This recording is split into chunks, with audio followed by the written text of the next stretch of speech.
बिस्मिल्लाहिर्रहमानिर्रहीम। अस्सलाम वालेकुम। उम्मीद करती हूँ कि आप सब खैरियत से होंगे। अल्लाह से दुआ है कि वो हम सबको अपने अपने घरों में खुश और आबाद रखे, आमीन। आज मैं आपके साथ शीर खुरमा की मज़ेदार सी रेसिपी शेयर करूँगी। इसको आप अपने त्योहारों पे बना सकते हैं और इन्जॉय कर सकते हैं। मुख्तलिफ़ घरों में मुख्तलिफ़ तरीक़ों से शीर खुरमा तैयार किया जाता है, लेकिन मैं आज आपके साथ अपनी रेसिपी शेयर कर रही हूँ कि मैं कैसे बनाती हूँ।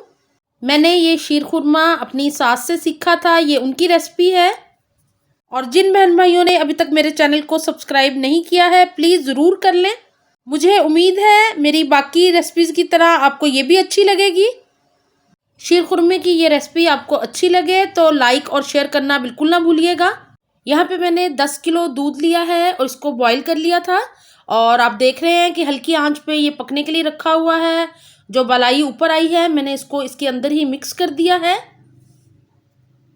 यहाँ पे मैंने 1 कप भर के चावल लिए थे और इनको मैंने रात को ही भिगो दिया था, और ये अच्छे से भीग गए हुए चावल हमने दूध में शामिल कर दिए हैं। और इनको अब हमने पकाना है दूध के साथ हल्की आंच के ऊपर। आप इसको जितनी देर तक पकाएंगे ये उतने ही नरम हो जाएंगे दूध के अंदर, क्योंकि दूध के अंदर चावल ज़रा देर से पकते हैं। तो आप इसको हल्की आंच में पकाएं और इसके नरम होने तक का इंतज़ार करना है हमने। तो इसको हल्की आंच पे मिक्स करते हुए हम पकाते जाएंगे। थोड़ी थोड़ी देर के बाद मैं चमचा हिलाती जाऊंगी। चावल दूध में पकना शुरू हो गए हैं और अब मैंने आग को मीडियम कर दिया है और इसको पकाते जाएंगे, चम्मच हिलाती जाऊंगी इसी तरह मैं। और देखें आप चावल पकना शुरू हो गए हैं। अभी इसको हम पकने देंगे और इसके अंदर बाकी की चीज़ें शामिल करेंगे। शीर खुरमे के अंदर जो चीज़ें हम शामिल करेंगे मैं आपको वो बता देती हूँ। यहाँ पे मैंने 100 ग्राम बारीक सवइयों का पैकेट लिया था और इसको मैंने इस तरह तोड़ के रख लिया है छोटे पीसेस में। और इसको मैं पानी से एक दफ़ा वॉश करके फिर दूध के अंदर शामिल करूँगी, उससे दूध ख़राब होने का ख़तरा नहीं होता। इलायची पाउडर है यहाँ पे मैंने तकरीबन 1 टीस्पून लिया है। खोपरा नारियल, इसको भी छोटे पीसेस में कट कर लिया है। यहाँ पे मैंने बादाम लिए हैं जिनको मैंने पानी में भिगो के छिलका उतार लिया था और इनको भी इस तरह बारीक कट कर लिया है। किशमिश इसके अंदर शामिल करेंगे, लेकिन किशमिश मैं बिल्कुल एंड में शामिल करूँगी। अगर पहले शामिल कर दें तो दूध फट सकता है, तो पहले शामिल नहीं करनी हमने। यहाँ पे मैंने छुहारे लिए हैं, खजूरें, और इनको भी मैंने पानी में बॉईल कर लिया है और इनको इस तरह छोटे पीसेस में कट कर लिया है। पिस्ता इसके अंदर शामिल करेंगे, इसको भी बारीक कट कर लिया है मैंने।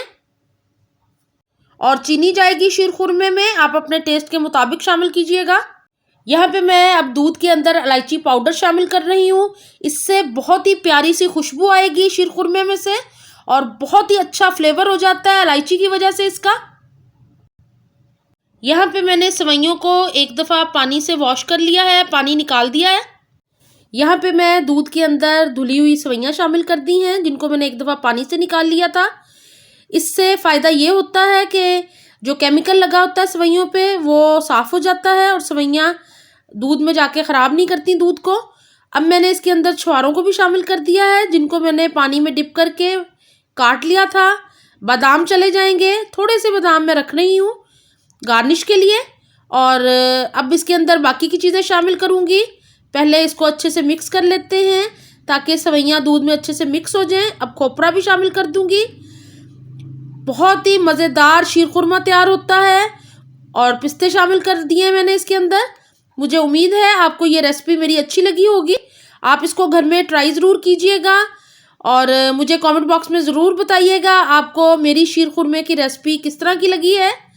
अब इसको पकने देते हैं दूध को हल्की आंच पे। यहाँ पे शीर खुरमे को पकते हुए तकरीबन 1 घंटा हो गया है और आप देख रहे हैं कि चावल बहुत अच्छे से पक गए हैं, ड्राई फ्रूट्स भी पक गए हैं। अब मैं इसके अंदर चीनी शामिल कर रही हूँ। आप हस्बे ज़रूरत जैसा आपको मीठा पसंद हो, कम या ज़्यादा। तो यहाँ पे मैंने तकरीबन 2 कप भर के चीनी का शामिल किया है 10 किलो दूध में, और बहुत मुनासिब सा मीठा हो जाता है इससे। अगर आपको ज़्यादा पसंद हो तो आप ज़्यादा शामिल कर लें, कम हो तो आप कम शामिल कर लीजिएगा। इसको मिक्स कर लेते हैं।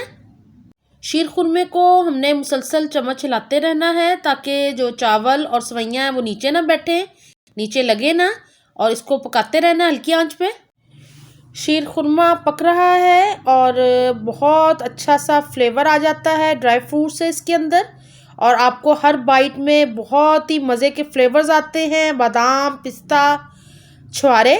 तो इसको पकने देते हैं और थोड़ी देर। यहाँ पे शीर हमारी तैयार हो गई है, काफ़ी हद तक देख रहे हैं आप, गाढ़ा हो गया दूध।